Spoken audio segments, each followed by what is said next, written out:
Welcome to our second Business Owner Forum in 2022. Pre-pandemic, we were doing a lot of these. In this post-pandemic era, I think there's going to be a lot more, so we look forward to seeing you in the future. We do want to hear from you as to what topics are important to you, and we want this to be about our clients and our friends. The room is filled with San Diego business owners. Plenty of you are clients, plenty of you aren't. This is our way to support the business community of San Diego. This is a continuing series, as Steve said, and really we're here to provide education, share best practices, and really give you information on timely business topics. And we certainly have heard from all of you about issues on recruiting and retaining key employees. It's also an opportunity to build relationships with your peers, and hopefully today as you leave here, you'll leave with a great idea, a new relationship, and a chance to put some of the ideas you're going to hear from our panel to work. Good morning. My name is Ray Major. I am the Chief Deputy Executive of Sandag as well as the Chief Economist. Thank you for having me here to speak to you. I'd like to give you a little bit of an overview of the San Diego economy and what we're facing in terms of employment specifically. And so I put some statistics together that I think might help set the stage for the conversations that you're going to have today. When we take a look at the San Diego economy, what we're looking at is an economy that is very diverse, it's forward-looking, it's very resilient. And one of the benefits of the San Diego economy is that no sector represents more than 16% of the total workforce. And so what this does is it really helps buffer us against recessions, for instance. And there's a lot that can be said here, but I think the point here is that the sectors that have been driving the economy for many years in the San Diego region are tourism, innovation, and military. Those are the ones that you hear about all the time or you used to hear about before COVID. You have a lot of supporting sectors, things like education, government, healthcare, those you need for any society that has people in it. And then there are the traditional sectors like manufacturing and professional services and retail and real estate, wholesale, those type of things. And in most economies, the traditional sector makes up a bigger portion of the economy, and that's the one that's susceptible to normal business cycles, where you hear things like the housing market is crashing. Well, that's kind of in the traditional sector, or you hear things like, things are happening in the stock market. But the diversity is interesting, but what I want to talk about as we go forward is how not every sector was impacted equally in the COVID-caused recession.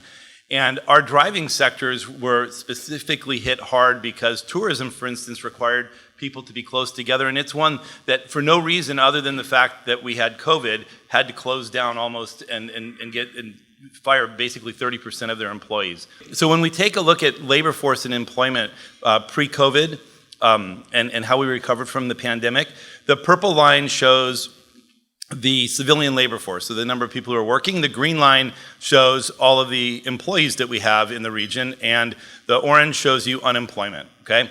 And so obviously there's a inverse correlation there. If you look what happened during COVID, unemployment peaks, right? Everybody knows because people were let go, and then it started to fall again, and it's at about 3% right now. And the labor force, which was about 1.6 million before we went into the COVID lockdown, has gone back up to 1.6 million.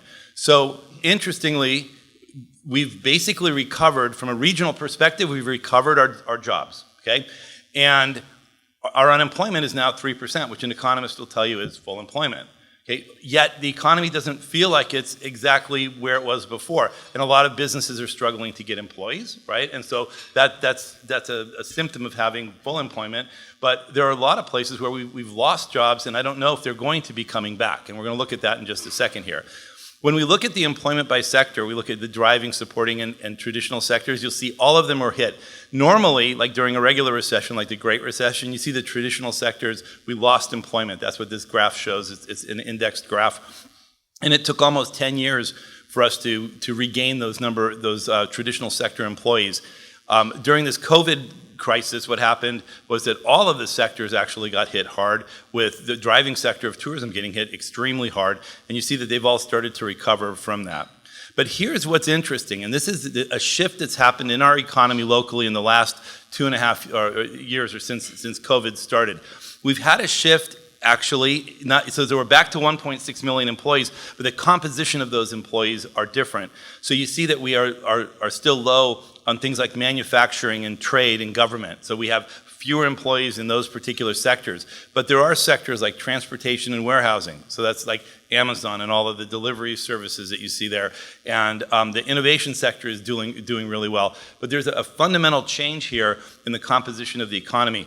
And what you'll see too is that our driving sectors, 2 out of the 3, one of them is actually down, tourism is still down, and then the military hasn't changed very much. Innovation is the only one right now that is hiring. Okay, so fundamentally the San Diego economy is changing, and I think that's something that we need to keep in mind. When we look at the labor force, something very interesting has happened, and this really talks about the generational differences in the workforce. So up until COVID, everybody was just working because they needed to work, and you really couldn't bring up certain things like work from home and things like that. Those weren't even conversations that most businesses were having.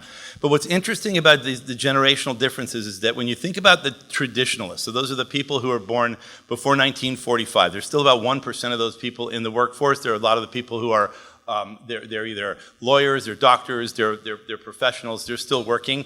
But work to them was an obligation, okay? And they were working because they wanted to buy a home, and they would stay in their company for life, right? So you started with Ford Motor Company for a generation, people would stay there. So that's what we used to have. The boomers, which made up a tremendous amount of the workforce for many, many years, work for them was expected.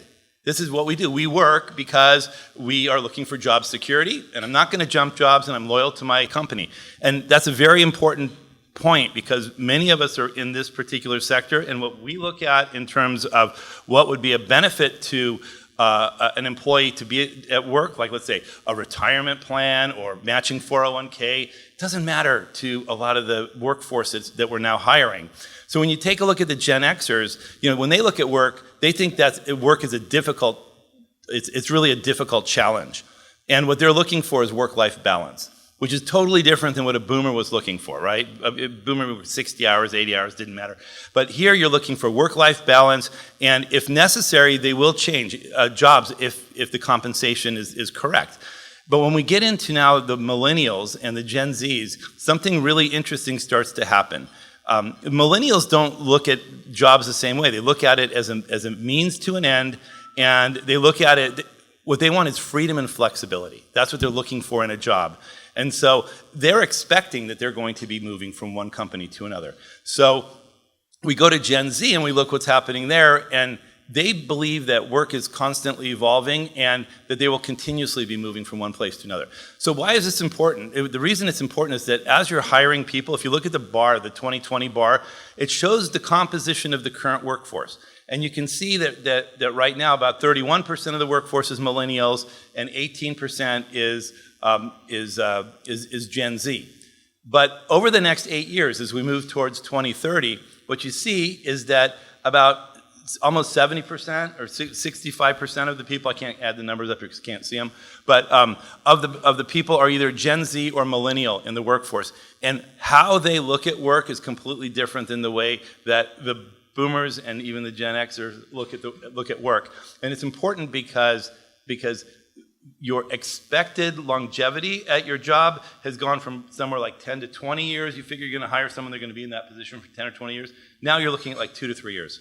And so how do you get somebody to be effective in 2 to 3 years and be able to do work that used to take a tremendous amount of institutional knowledge? When we looked at some surveys of Gen Z and millennials about the future and what were their top concerns, they're pretty much the same. Things like cost of living, climate change is important. For millennials, it's health, unemployment, and safety. Those are the top 5. For Gen Z, when we look at what their concerns are, it's cost of living, climate change, unemployment, mental health, and sexual harassment. So that's their top 5 concerns. But what about work-life balance, and how do they look at this? This is for millennials. It's one of the most important things that they're looking for is work-life balance, followed by things like learning and development, salaries and benefit, purposeful work, career opportunities, positive culture and inclusion, and then flexible work, flexible or hybrid work, which is the last bar over there. And that's pretty much the same for Gen Z. But this work-life balance thing is really the most important thing. And some of that ties into the flexibility in working from home. But how people look at work is completely changed since COVID. And I find that very interesting.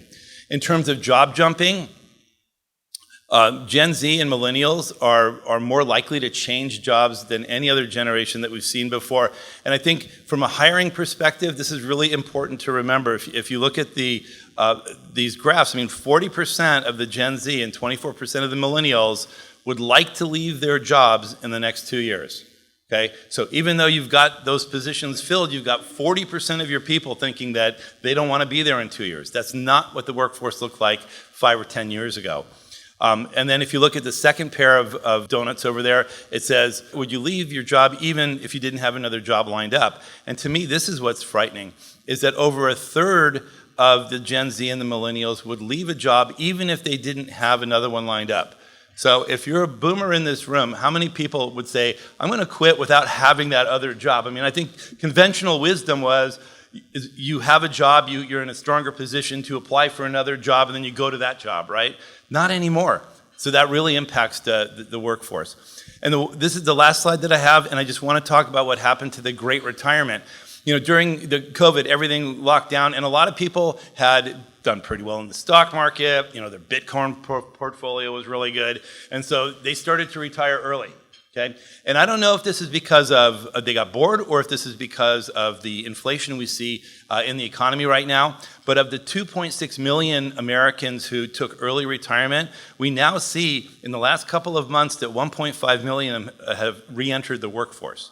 So they're coming back into the workforce, and so I think that also has a lot of implications in terms of hiring, because these people are out there too, and these are the ones with the experience. So with that, I'm going to hand it over to Phil. Phil Blair. I own franchises of Manpower Staffing in here, Las Vegas, Temecula, Albuquerque, and Spokane, and we have about 3,000 people out working every day. Yeah, I'm going to get into the sort of the reality of the job market, because I talk to a lot of company CEOs and owners, and they say, you know, Phil, when is this going to end? Is this like we got 2 more months of this high recruiting expenses and income and moving employees?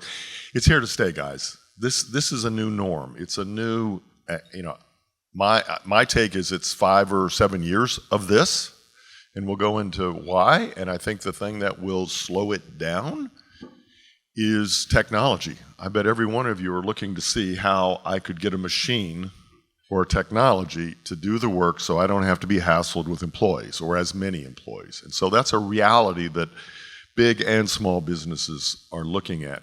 But the 3 issues that are really important here is the Great Resignation is a real thing. The reshuffle is a real thing. Hybrid is here to stay, right? This isn't a passing fancy. And you saw the millennials that this is a way of life. Others don't even know, Z doesn't know any other way. They got out of college, and that's what they typically went the last years of college, remote and hybrid, and now they're accustomed to that. And the other thing is income, and it's supply and demand, and Steve will get into more issues, but there is lots of money out there in salaries because companies like all of us are desperate to have employees. So the first thing I would recommend is look at your key employees and make sure you're compensating them fairly for today. Don't wait for their review in 6 months or 9 months when it's due. We've got a very, very busy search firm, right? And there are lots of companies like me circling great employees to steal. Okay, now that I've confessed, I feel better about that. But the reality is, opportunity is knocking for your key employees. If they're a marginal employee, you're probably better off without it. But the key ones that really make your business hum, make sure you're paying them fairly. I don't care what age they are. Because it's not a 5% raise, a 20% raise. It's 30 and 50%. It's $50,000 signing bonuses. It's really because companies are desperate. They can't produce their product if I don't get 3 more employees. So I'd rather spend an extra 100, 200,000 and get my product out the door than go out of business. So that's a reality. Retirement that Ray talked about, and we are seeing some people come back, but it's a different employee that's coming back than left, right? They've sort of played golf for a year or two. And I've sort of got into a new mantra. And I'm not ready to do 60 hours a day and hit your sales goals and power through the day, right? I've started yoga, right? I'm doing Pilates. So yes, I'm coming into the job market either because I'm bored. It's funny, we're at a country club because I always use golf as the example that a lot of people, I want to play golf every day. I love golf. Well, after about a month, they're like, enough golf. You know, like, so that is a reality. But when you talk about the flood coming back and your employee that's been gone for 2 years comes back and says, hey, I'm back in sales, like, be careful of that because they're different people. Not that it's right or wrong, but they're different. The great resignation is reality. We've touched that. People are moving for money, but they're also moving for other things. And we all as business owners go to, oh, I'll pay more money, right? The thing you need to look at to keep your employees and to attract employees. I've trained the 30-second elevator speech, you know, when you're looking for a job. I'm looking for a job that does da-da-da-da-da-da-da-da. I'm an applicant for a job. I don't need a 30-second elevator speech. You need a 30-second elevator speech. Why I should come to work for you. Corporate culture is huge. I had breakfast with a PhD that specializes in this. I still, you know, it's a touchy-feely. But do they love working there? Do they love their coworkers? Are they proud of your company? When they meet their buddies for drinks after work and say, I work at ABC Company, they go, oh, isn't that like Enron? Right? What am I doing at this company, right? I want to be proud. I want to be proud of my company because of its products, its innovation, its involvement in the community. You saw the sexual harassment issues are big, diversity is big. That's what they're looking for. Money's important, don't ever forget that, but those other things are equally important today. And the other thing is hybrid working. It is here. It is a reality. It is not going away. Is it 1 day in the office, 2 days out, 3 out, 4? That's up to you. But the example I use, and I fall into this trap, is remember when we were kids and you'd say, well, clean your room, and as a kid you'd say, why? You'd say, because I told you so. And that didn't go over real well, right? I want a little more reason for it. So when you look at your employees and say, on July 1st, I want all of you back in the office, 8 to 5, 5 days a week, and we're going back to the way it was in the good old times. Their resume is going to be out there in seconds. They'll come in 1 day, 2 days. You have to have a reason you can look them in the eye and say, this is why I need you to be here on Wednesdays and Thursdays. I know you're as productive at home. I know your quality of life is much better at home. You're not getting up, you're not commuting 45 minutes, you're not dressing and then going home again. You're going to your kid's soccer game because it's okay, it fits in. I can be gone for 2 hours. You're going to put your 8 hours in at home, but it might be 6:30 in the morning to 8 till the kids get up.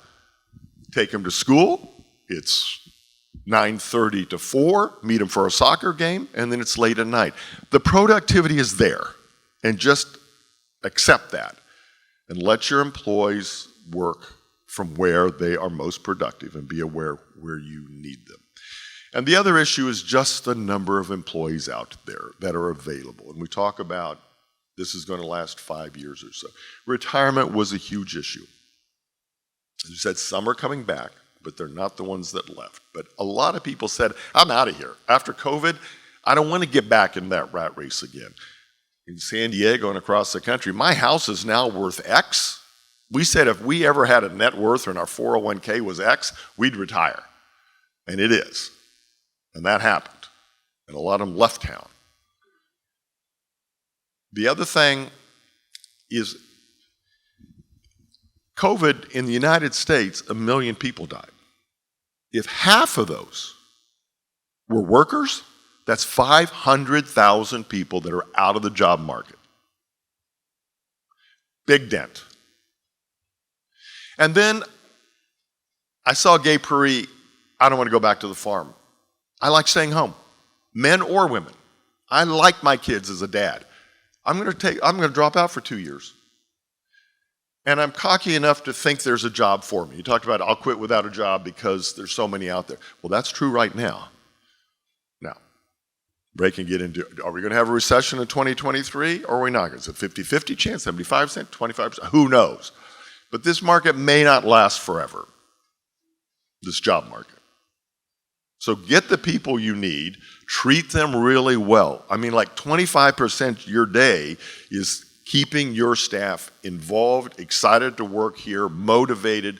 They want you to listen to their opinion.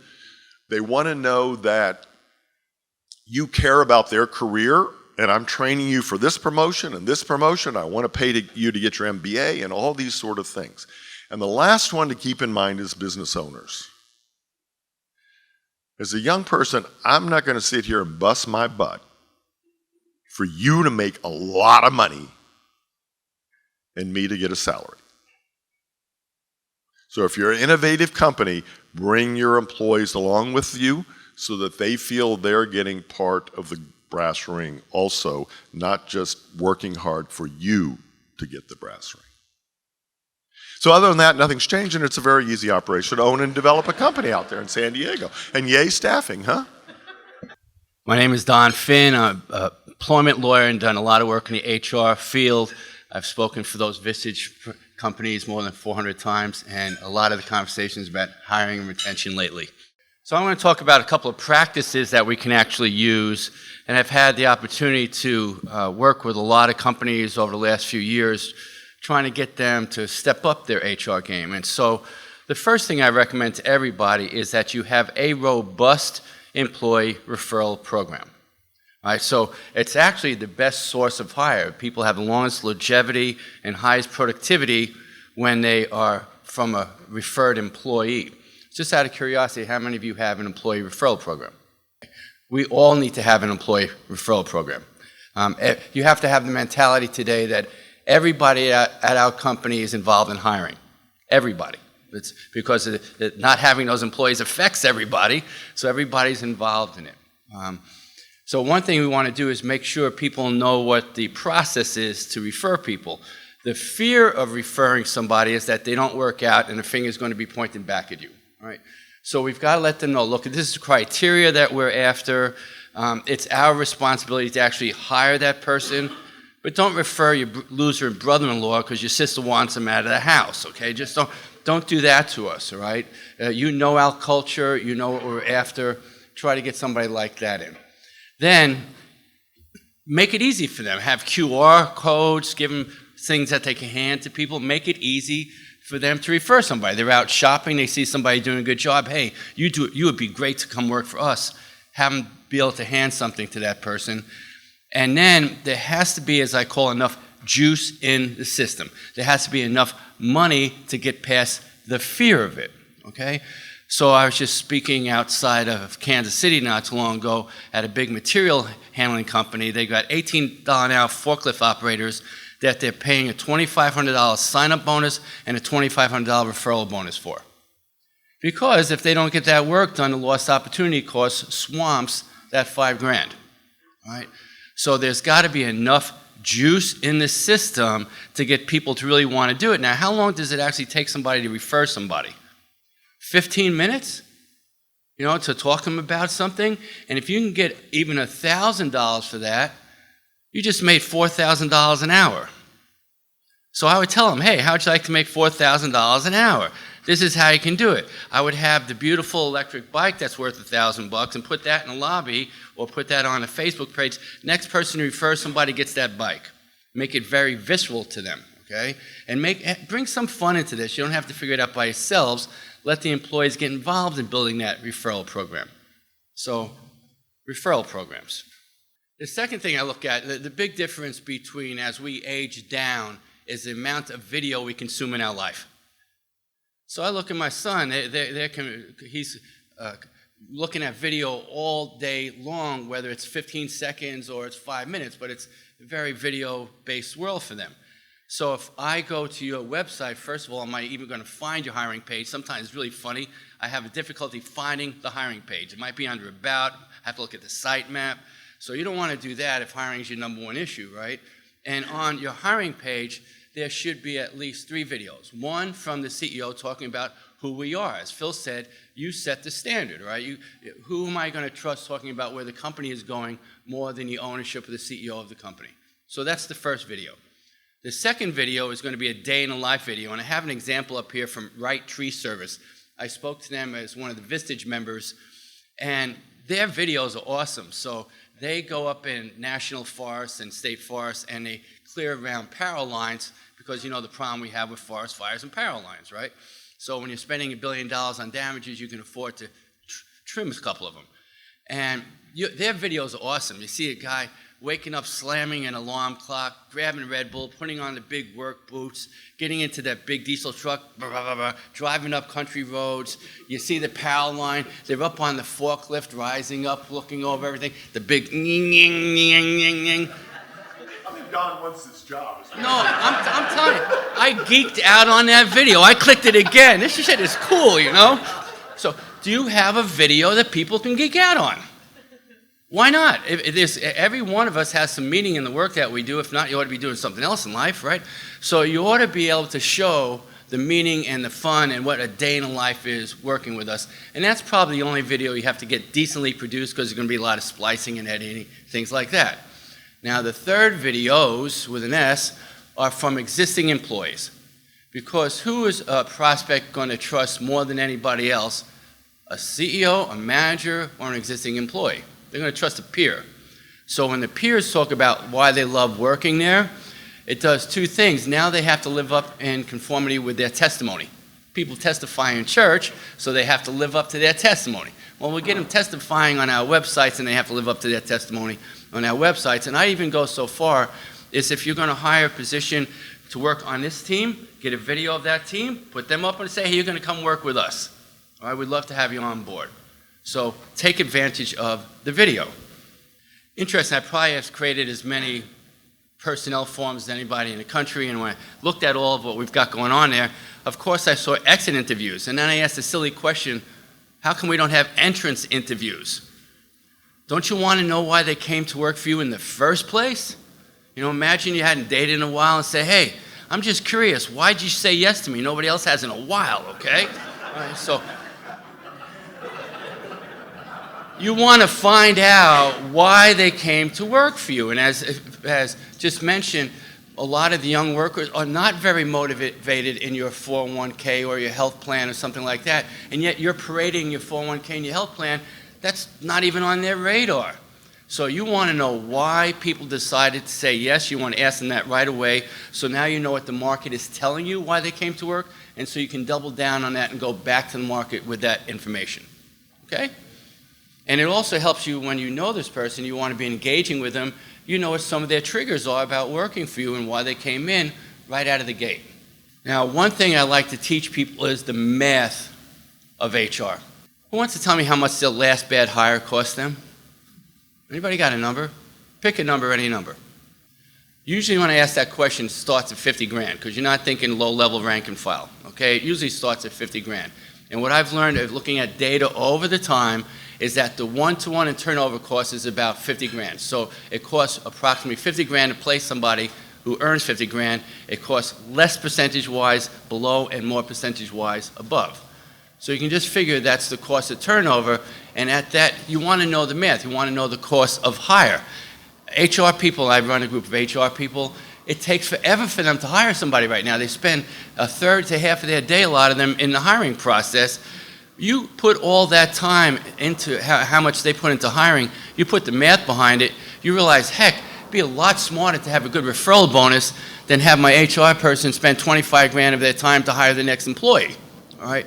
So that business of really knowing the math helps you make smarter decisions, all right? So you see all the different costs here. Now, one thing I've learned dealing with so many CEOs is that I've never met a CEO in my life who's more concerned about cost than revenue. I don't want to work for that CEO, okay? So if I'm just talking to that CEO in cost terms, I get the left side of their brain going, yeah, that makes sense. But the right side of the brain is like, that's boring, okay? So I want to take those cost figures and turn them to their revenue equivalencies. And I spoke at a couple of CPA conferences, and they told me that the ratio is at the minimum of 4 to 1. So what I might call marginal replacement dollars, at least $4 have to come in top of the line to put that dollar back in the pocket. So when you lose a person that cost you 50 grand, you now have to bring in 200 grand in revenue. Everybody get that point? It's not an ROI because you got fixed overheads, all right? And then you say, okay, what do we actually have to do to bring in 200 grand? Because we've already set what we thought we were going to bring. How are we going to bring in an extra 200 grand over what we had planned on bringing in? All right, so there's a lot of stress. So one thing you realize is every HR problem becomes a sales problem. Who else is going to make up for the HR challenge?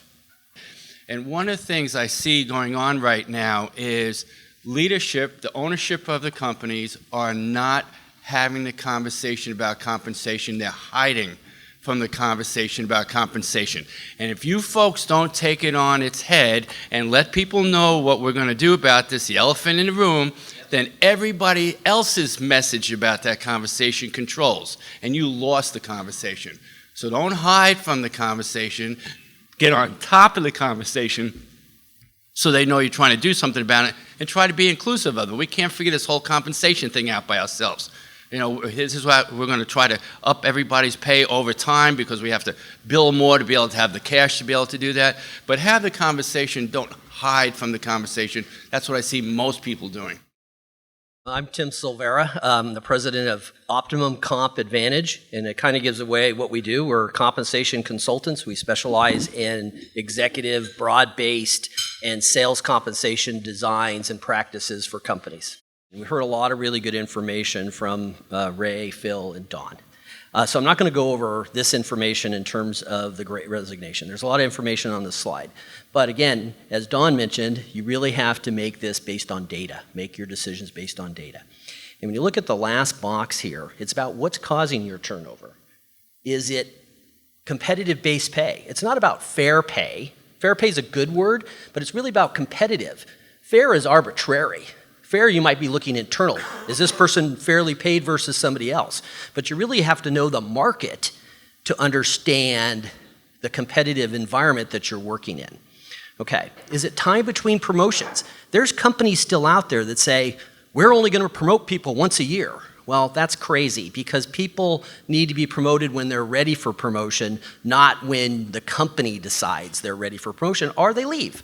Okay, so that's really what's happening. As we know, millennials, we train them to look for jobs from when they got out of college, because there was very few jobs then. And so what we did was we got them as cheap as possible, and then we said, hey, you're now part of the merit increase process, and you get a 2 to 4% raise. And they said, up yours, I'm going to move on because I can get a job somewhere else. Okay, so that's what but now they're the same situation. They live in that environment where if you're not on top of pay, they're going to move, because we've trained them to find their own career path in the marketplace. The last piece, so about promotions. And I just want to, last point, old mindset. We've heard all the speakers talk about you can't do it the way you've done it a long time ago. So you really have to get into a modern mindset. You can't tell everybody to come back to work and be in the office. It's not going to work. So I just wanted to point those out on this slide. Now, this slide's important because how many people in the room were a manager in 1987, 89? A long time ago, right? Okay, so this slide actually says the merit budget or salary increase budget is roughly 4%. Well, in 1987 and 89 and 88, it was 20% because the market was moving that fast. So think about that in terms of today. Today's nothing compared to 1987. The other thing to know about this slide, and down in the black box, it actually on the green box on the bottom, it talks about market movement. Wage movement was about 4%, a little bit over 4% over the last year. Okay? For 20 years, it ranged from 98% to 102%. Because there was years that it went down. 2008, 2007, those years, the wage structure declined. And so then you look at, well, 4% this last year. Well, 4% is 2x of the highest year over the last 20 years. And it's going to be 4% next year, and possibly 4% the year after, and 4% the year after. As Phil talked about, 5 to 7 years that this is going to continue. So you think about, how do I then stay competitive in the marketplace over that period of time? And as you see, and we're going to, as everybody talked about, the employment availability to fill jobs is not necessarily just about people, it's about qualified people. So you might not be able to find qualified people to fill your jobs. So that's going on this slide. So what I want to talk about more is, we started this study, and we can give you more data on this. We started this study for the millennial generation 10 years ago, and we were asking, what's important to employees? And the reason I bring this slide up, because what's important to employees is competitive base pay. It has been for every generation, but the millennials even more so, okay, because of the way we treated them when they were getting out of college and they would move. So you got to remember, base pay is competitive, so you got to be on top of what is competitive base pay. The Great Resignation isn't about, oh wow, I got a new job and they're giving me a 30% target incentive. You've never heard anybody say that. You hear people saying, hey, I got a 30% raise. Well, of course, that's a very small, you hear about it, but it's a very small population that's getting 30% raises. And I would tell you, the people that are getting 30% raises are people that have fallen way behind the market and finally realized that they're way behind the market, and so they move jobs. So they get a 30% raise. I actually am a consultant for a large company. It has 3,500 employees. It's in Orange County. And we basically started putting in real, unique, modernized compensation practices. During the Great Resignation, their turnover is 10%, which it's been 10% for the last 10 years. So the Great Resignation did not impact their turnover because they had modern compensation practices that focused on competitive pay, focused on dynamic, modern incentive plans. So these are the types of things. And again, this whole, and I'm going to talk about this a little later, the whole thing about is having interesting, challenging work for employees, but also what's a career progression? Building that into your structure to retain employees. Why did the millennials leave their jobs during the last 10 years? Because of career progression. Companies aren't managing that or showing people how they can grow within the company that they're currently working in, so people will go find their own career path outside of your organization. Okay, so this is really cool, and I want to talk about this. A modern compensation practice. For over 30, 40 years, companies have said, we pay for performance. And that is, it's the most common HR language, it's overused, it gives nobody competitive advantage. So again, the cultural, how do you communicate to people coming on? How would you like to go to a company that pays for success?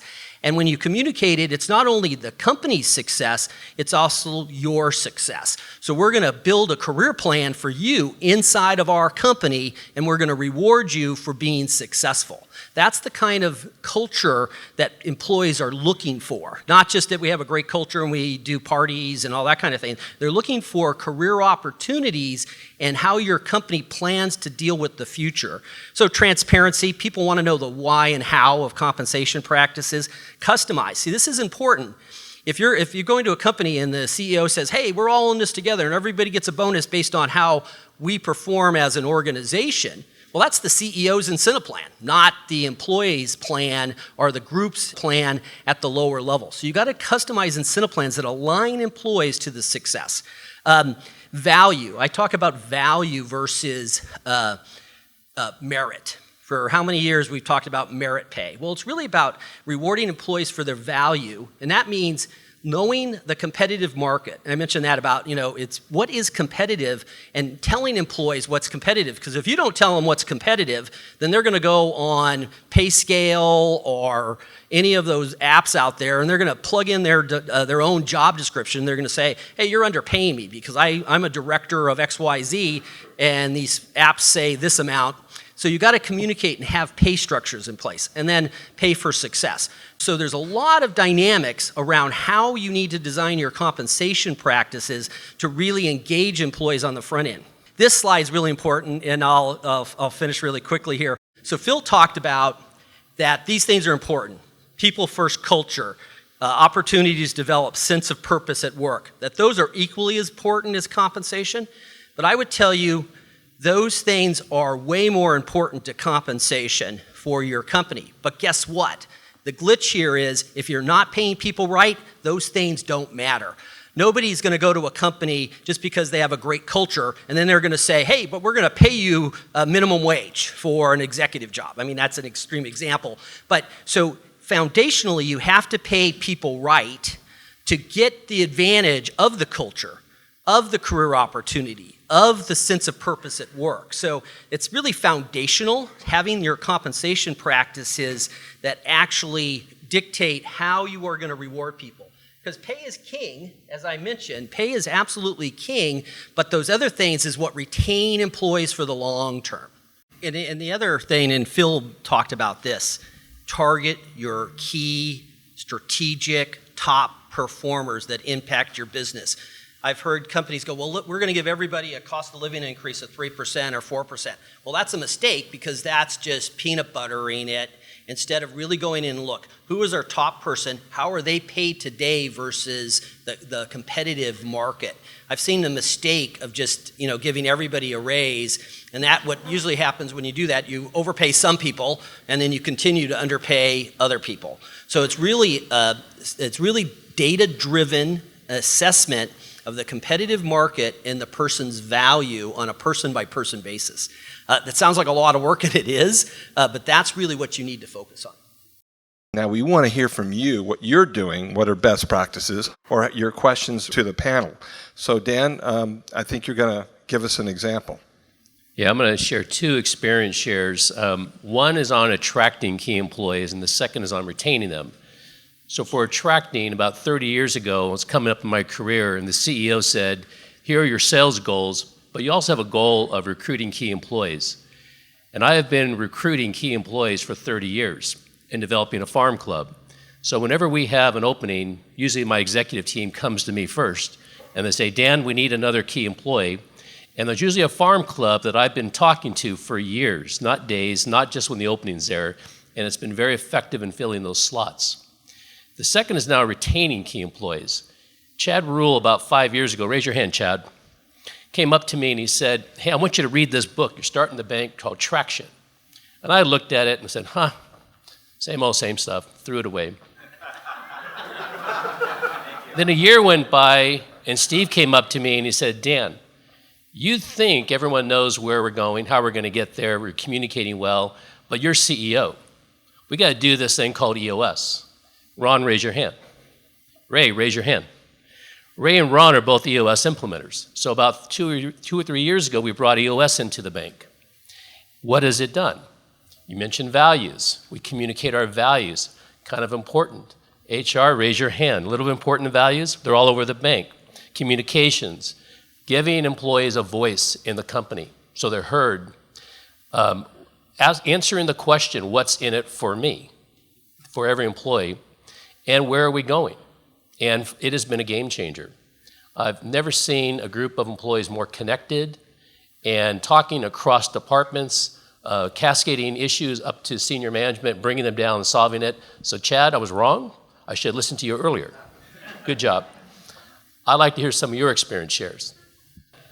Thanks, Steve.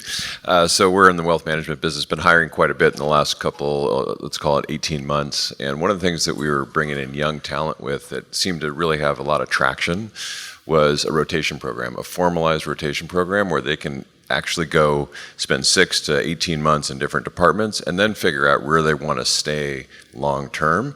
And that's really had a lot of positive uptake. I want to call on Corey. Because Corey Grant is in the business of creating the golden handcuffs that connect to a lot of the things we had here.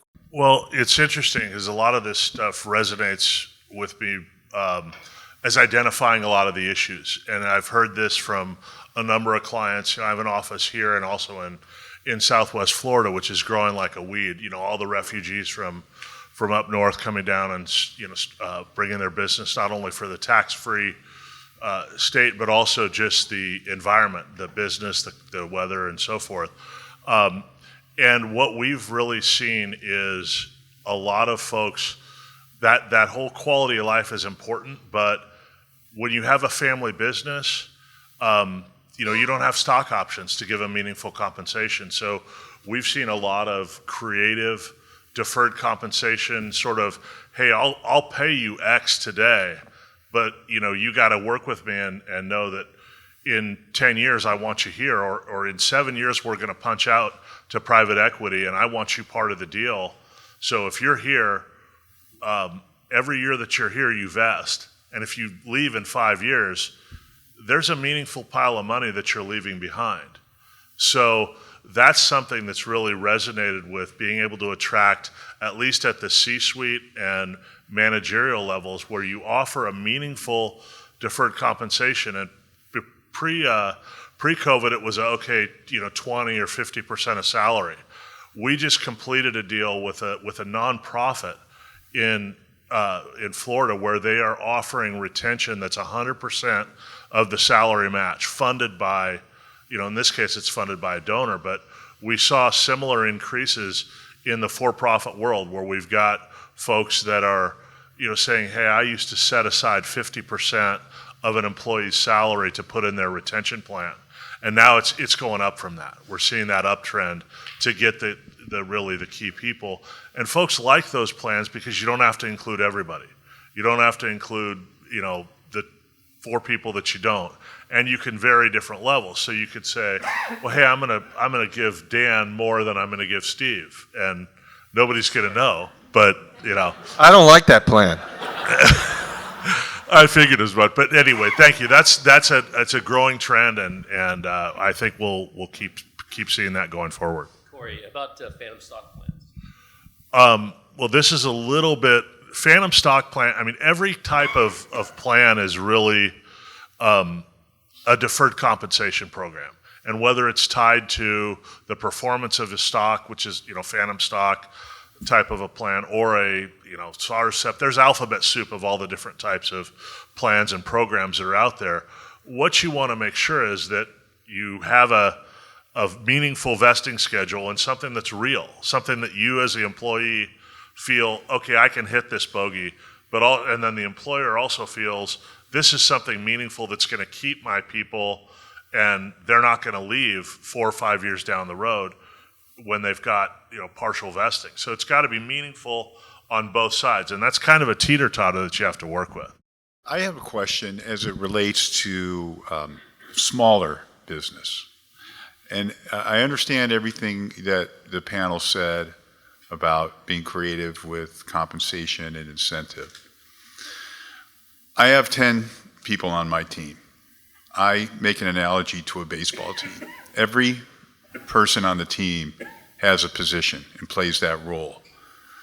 The good and bad of that is we can develop very high quality people in every position, but I have no bench. So when we talk about some of the ideas that you have with compensation and retention, to me it makes sense when you have people competing for the starting roles. What advice would you have for a smaller organization as it relates to retention, compensation, incentive pay, to keep the starters performing at the highest level and incentivized to continue to perform? Because there's no bench. You talk about key employees. When you have a baseball team and you've got 10 people, I'm the player coach, everyone's important. Everybody is key on the team. 2 quick things. One is cross-training, so that if you do lose one, they don't have to all learn the same skill set, but they got to be able to cover for each other until you replace them. The other thing I would encourage you to do is to ask the employee about compensation plans. If you got a young family, we have a lot of young employees that started with us young and have been with us a really long time. They wanted money when they had little kids, not when they hit 65. So they wanted a % of net profit, and they wanted it now, right? Because they needed it. Somebody that's in their 50 goes, I'm cool, kids are out of college, I'll roll the dice and take a share. We've looked at this phantom stock, and what we found was our people wanted the money now, not in the future. And when you talk about money in the future, you got to be really confident it's going to happen. because you tease them with, in 15 years, you'll get X, and the market changes, your business collapses, the competitor takes over, you don't sell the business for what you thought, all of that stuff happens, and the employee goes, I just sort of put my life savings on the roll with you, and I got 10% of what you talked to me about. And that's a tough conversation to have. So, but if they said, this is the plan I want for me right now, and you may change it as they get older or with you longer, or you want to incentivize them.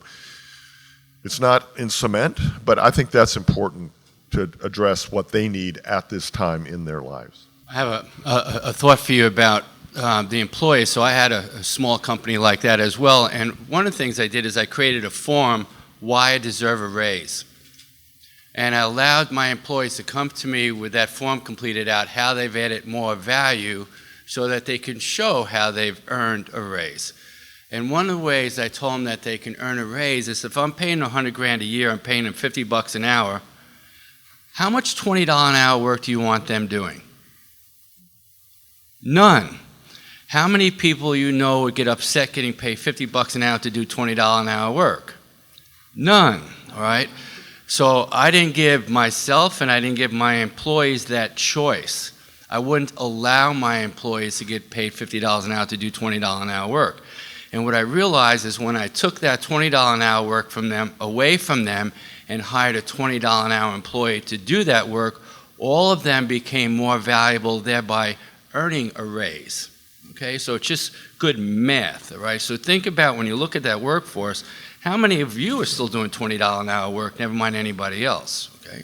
Just to add to that, years ago, a group of employees came to me and wanted to redesign their comp plan.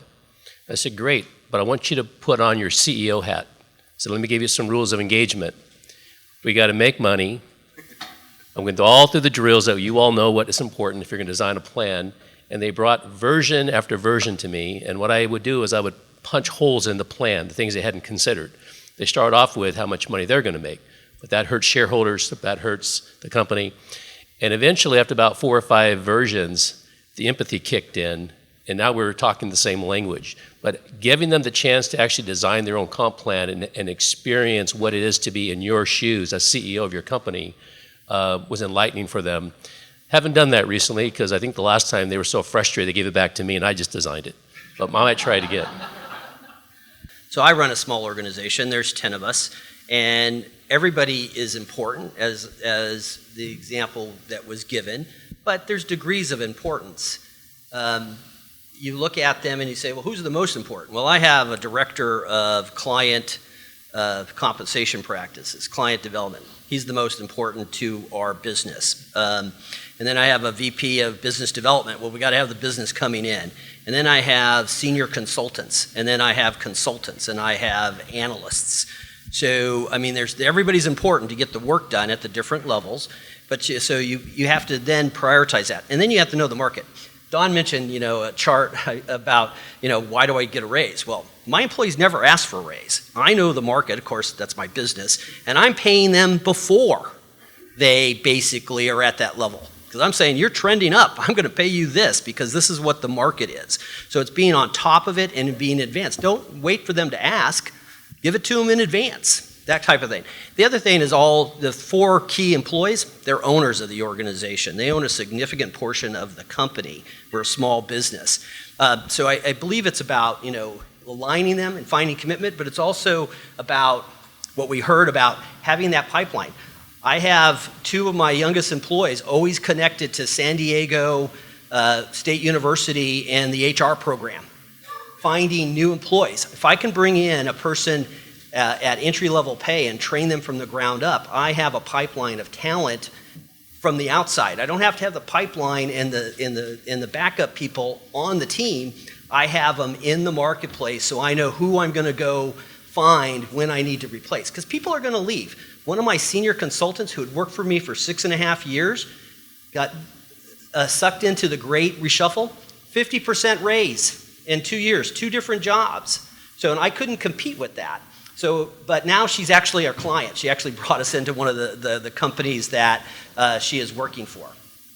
So it's really about staying on top of the market and predicting and making sure people are committed to what you're trying to be successful at.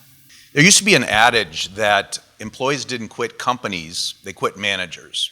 So I don't know if that adage is still true today, but I haven't heard any of you talk about the role middle managers play in your retention strategy. I think it'd be helpful for the room to kind of focus on that point. They quit their boss. It's not, the marketing manager's not good, so I'm quitting and I'm in finance, right? It's literally who I work for. Right. People quit bosses, they don't quit companies or jobs. And you think back on it, and jobs during your career, the boss that was on your team, that developed your career, introduced you to other departments, mentored you, you wanted to stay with that person. Bad boss that is only concerned about their issues, you want to get out of them quickly. And unfortunately, people think with very large companies, they have to quit the company. They can go to another department, right? They can try to get that boss removed, talk to senior manager about that. So, I tell people, don't knee-jerk quit because you don't like this boss. If you like the company, you like the product, you're paid fairly, find another route through that company and don't quit suddenly. So if you think somebody is thinking of moving, stop and ask them why. What can I do? Maybe I can do something, and don't knee-jerk give you a raise. That clearly might be a part of it. But it might be, I want to grow my career. And this is not an innovative company. We've been selling the same program, the same product for 10 years. I'm not learning anything new, and therefore my value is not going up in the job market. I want to go to a job where I'm going to learn new technology, new products, new software.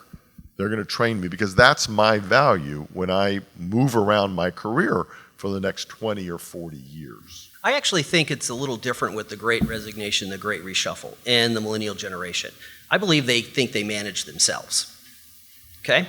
So I think the world has changed when it comes to this whole supervisor connection, but it's still important. You got to train your managers to be good managers, and if somebody's not a good fit for my department, I should be helping them move to another role. And that's that whole career progression and opportunity. We saw rotation strategies to get people into the right job.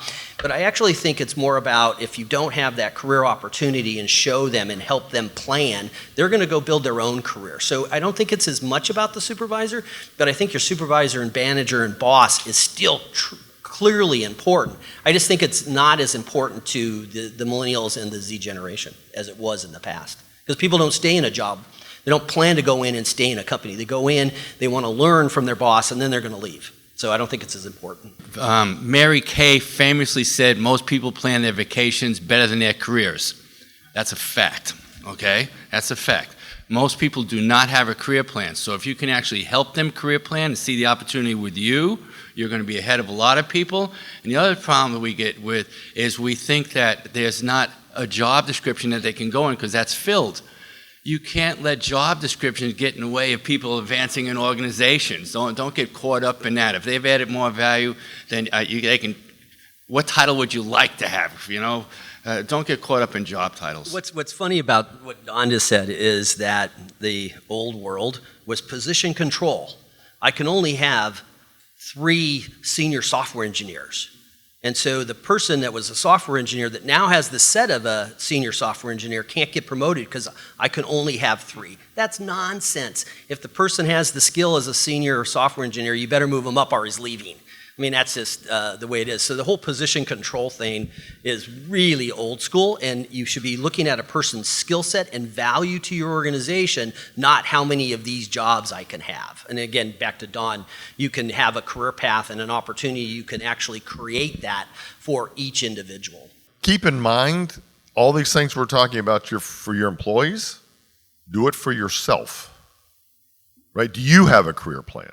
Are you in a rut? Being the head guy doesn't mean you can't go anywhere, you can't move, right? So the message is take care of your employees, right? I mean, we've said it 25 different ways, but take care of your own career too. My mantra is I want everybody I coach to wake up in the morning excited to go to work. Why they're excited, I don't care. They're just anxious and excited to go to work. They love their coworkers, they're making a lot of money, they are growing, they're mentored, all that stuff. If you're not excited to wake up in the morning and go to work, then be sure to do something about it. This isn't all about your employees, it's about you guys too. So thank you very much. Again, we want to hear from you on the topics you would like to hear from us on, because we're going to be doing these on a regular basis. One will be coming up at least before the end of the year, maybe two. We want to thank you for coming and mingle and enjoy, and off cycle, off mic, tell your stories. I want to hear them. I want to hear your best practices. I want to learn from you. Thank you very much. All right, thank you.